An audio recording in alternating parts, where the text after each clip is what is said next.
The Nun, also known as Valak, is the true villain of the Conjuring universe. Valak appears in The Conjuring 2, but their ties are throughout the whole franchise. And by the end of this video, you'll know why. Valak got its own spin-off in The Nun in 2018. And here's the complete recap of what you need to know before watching The Nun 2.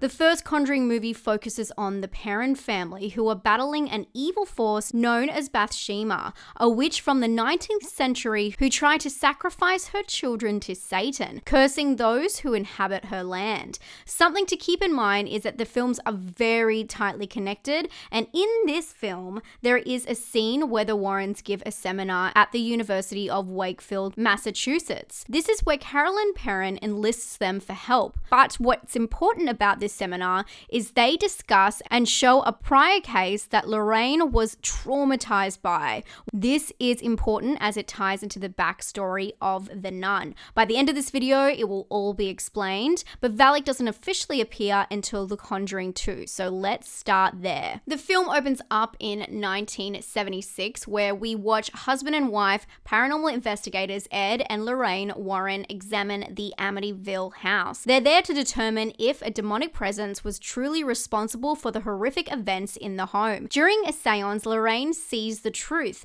as she relives the gruesome murders. It's here where she encounters the sinister nun entity for the first time, choking her. In this vision, she also has a premonition of her husband Ed's death, where he is impaled. The session leaves her traumatized. 1 year later, in England, the Hodgins family begins to encounter horrific supernatural events in their home.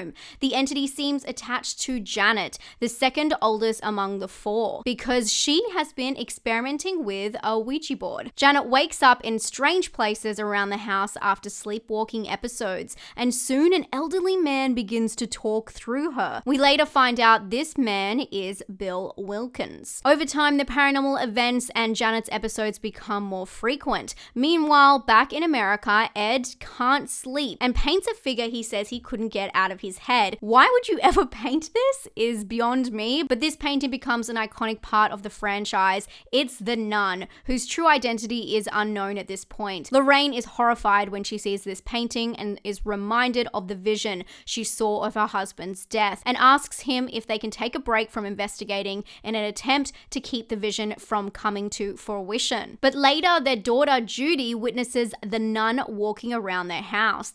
Lorraine inspects the entity, which leads to a terrifying scene where the nun attacks her. She awakes from the incident. We realize that this was a vision, and she has used automatic writing, a technique used by some mediums, which we will come back to later. But what's important is during this scene, she writes something down in her Bible. In this vision, she also asks what this entity wanted, and it points to Ed, showing again his gruesome death. But now she had its name, although she didn't realize it.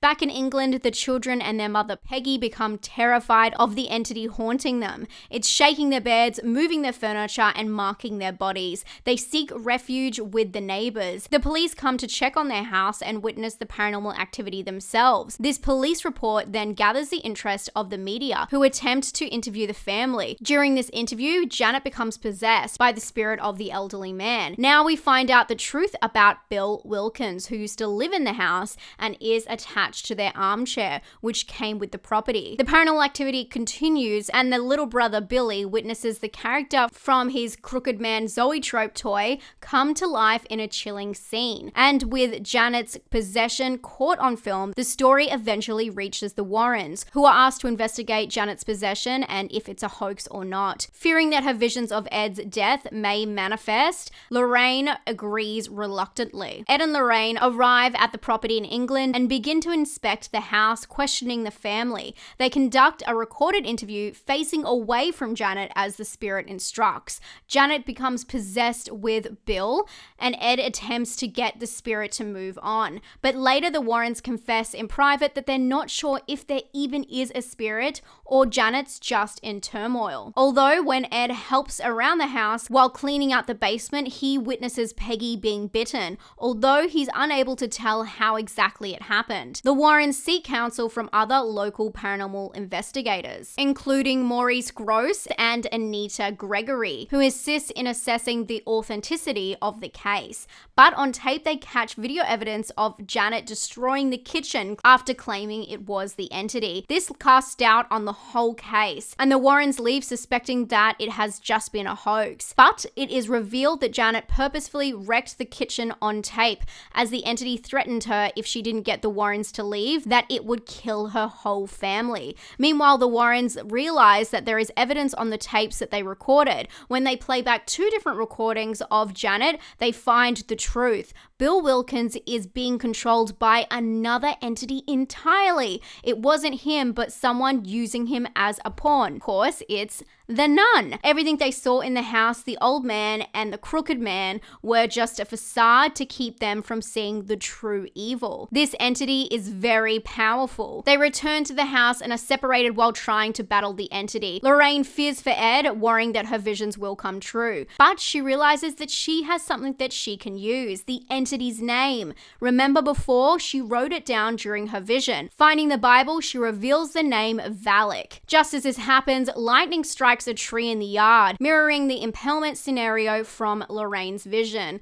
Lorraine then tries to get to Ed, who is attempting to save Janet. And in the film's final climax, Lorraine arrives just in time to confront Valak using its name against it, banishing it to hell, saving Janet and Ed. Upon returning home, Ed adds a new addition to their collection. It's the Crooked Man Zoetrope toy. The Nun story deepens with its own spin-off, which was released 2 years later. It's a spin-off prequel to The Conjuring 2 and the 5th installment in the Conjuring universe. This gives us a lot more insight into the character, and The Nun 2 will play as a direct sequel to this film. The film takes place in 1952, within the confines of St. Cartha's Monastery, which is in Romania. Two nuns are attacked by a presence. The sinister force emerged after one of them ventured into a tunnel to retrieve an ancient relic. Only one nun, Sister Victoria, survives the attack, but as the entity dressed as a nun approaches her, she takes her own life. The next day, she is found by Frenchie, a local villager responsible for transporting supplies to the monastery. The news of the incident reaches the Vatican. This prompts the church to send Father Burke to Romania to investigate the incident. Sister Irene is also enlisted to go with him, a young nun who is yet to take her vows. She was chosen because of her family history, but insists that she doesn't have anything to do with Romania. Father Burke and Sister Irene arrive in Romania, where they question Frenchie, who leads them to the abbey. Inside, they discover Sister Victoria's body, which Frenchie claims has moved on its own overnight. They retrieve a key from her remains and give her a proper burial. This is where Sister Irene hears of the practice of having bells on one's grave. This began during the plague, where people feared being buried alive, so the bell is to let those know above ground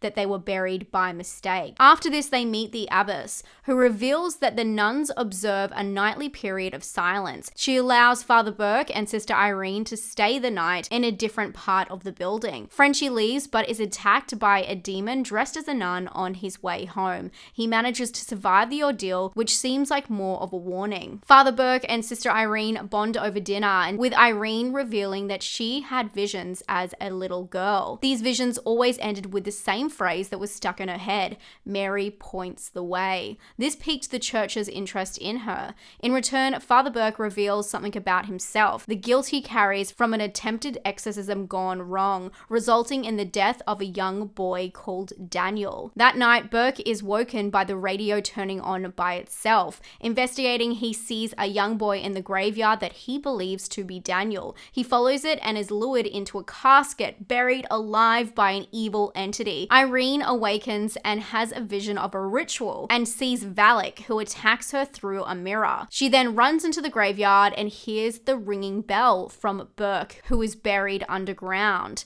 Learning of this earlier, she understands what's happening, but all of a sudden, the entity makes all of the graveyard bells ring.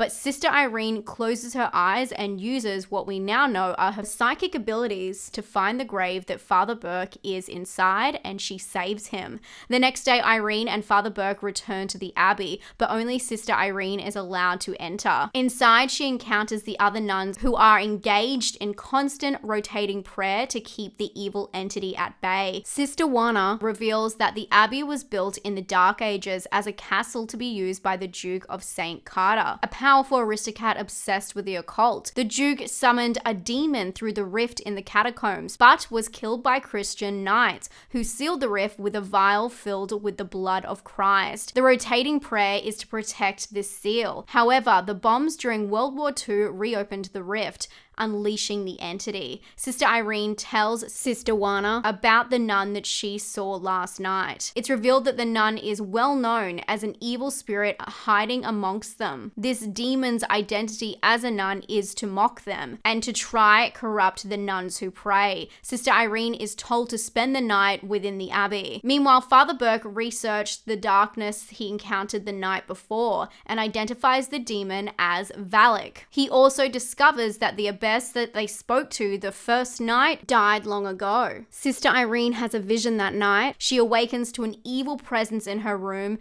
who attempts to scare her. She then leaves the room exploring the cross-filled hallways and comes face to face with Valak itself, who attacks her. Frenchie returns to the abbey to assist Irene and Father Burke, saving Father Burke just in time from a zombie nun. Meanwhile, Irene joins the other nuns in rotating prayer and unfortunately finds the lifeless body of Sister Juana. She joins the others in prayer, but is whipped by an unseen force, carving a pentagram into her back. But it's soon revealed in a shock twist revelation that the nuns she had seen and spoken to were merely illusions. Sister Victoria had been the last real nun in the abbey, and the reason she killed herself was to make the ultimate sacrifice, trying to prevent Valak from possessing her and unleashing evil into the world. Jump scare here as Father Burke does a surprise exorcism on a demonic corpse of a nun. This new power team soon realizes that the only way to stop Valak is by using the blood of Christ. The trio use the key found at the start to retrieve another vial of Christ's blood. But before they attempt the impossible, Irene is officially professed a nun by Father Burke. They collect the vial, and now comes the climax, as Valak goes into overdrive with a collective of demonic nuns appearing.